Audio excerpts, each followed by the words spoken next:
आपण पाहत आहात वंदे मातरम न्यूज। सर्वोच्च न्यायालयाचा निर्णय, माधुरी हत्तीचा अंतिम निर्णय उच्चस्तरीय समिती घेणार राजू शेट्टी। माधुरी हत्ती नांदणी मठाकडे पाठवण्यासंदर्भात उच्चस्तरीय समितीने निर्णय घेण्यासंदर्भातचा निर्णय शुक्रवारी सर्वोच्च न्यायालयाने राज्य सरकार व मठाकडून करण्यात आलेल्या पुनर्विचार याचिकेवर देण्यात आला।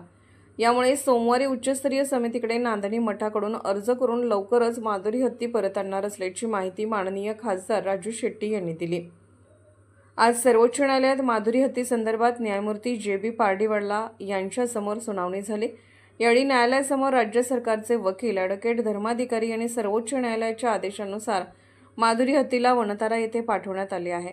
तथापि राज्यामध्ये कायदा आणि सुव्यवस्थेचा प्रश्न निर्माण झाल्याने राज्य सरकारने वनतारा आणि नांदणी मठाशी समन्वय साधून मार्ग काढण्याचा प्रयत्न करून नांदणी मठाच्या स्वतःच्या जागेमध्ये वनताराच्या मार्गदर्शनाखाली अद्ययावत हत्ती पुनर्वसन केंद्र तातडीने उभा करून त्या ठिकाणीच माधुरीवर पुढील उपचार करण्याचे ठरलेले आहे।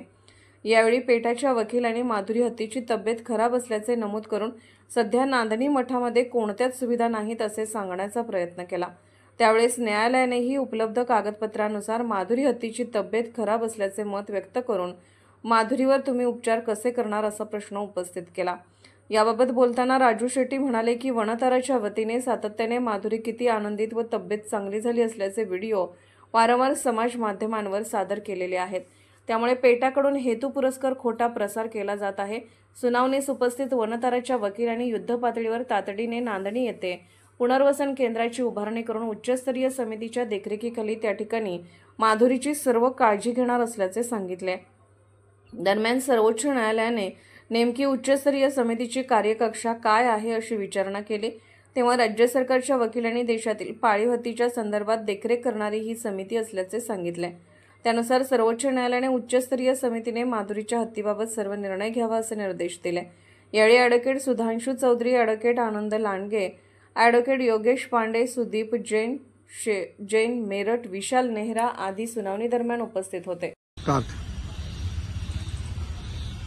आज सुप्रीम कोर्टामध्ये माधुरी हत्तीला पुन्हा महाराष्ट्रामध्ये आणि नांदणी मठामध्ये परत आणण्याच्या संदर्भामध्ये पुनर्विचार याचिकेची सुनावणी झाली। राज्य सरकार, वनतारा आणि नांदणी मठाने संयुक्तपणाने भूमिका मांडली की नांदणी मठानं 7-8 एकर जमीन वनताराच्या देखरेखीखाली माधुरी हत्ती आणि इतर हत्तींच्यावर सुद्धा चांगल्या पद्धतीने उपचार करण्यासाठी जागा उपलब्ध करायला तयार आहे। महाराष्ट्र सरकार त्याच्यावर लक्ष ठेवून असेल तेव्हा सुप्रीम कोर्टानं माधुरी हत्तीला वनतारामध्ये पाठवण्याचा जो निर्णय दिलेला होता तो बदलून हाय पॉवर कमिटीकडे जाण्याची परवानगी द्यावी आणि हाय पॉवर कमिटीच्या आदेशानुसार माधुरीला पुन्हा नांदणीमध्ये आणण्यासाठी प्रयत्न करावेत। यासाठी ही याचिका दाखल झाली होती। आज सुनावणी झाली आणि सुप्रीम कोर्टानं हाय पॉवर कमिटीनं सगळ्या वस्तुस्थिती समजावून घ्यावी आणि माधुरी हत्तीच्या आरोग्याची काळजी करून योग्य तो निर्णय घ्यावा असा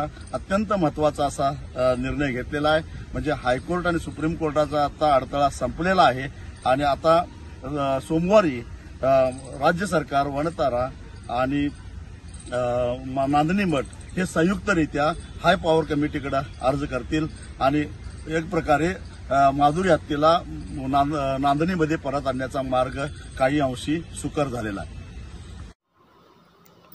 अशाच ताज्या घडामोडी आणि बातमीसाठी वंदे मातरम न्यूज चॅनलला लाईक करा, शेअर करा आणि सबस्क्राईब करा।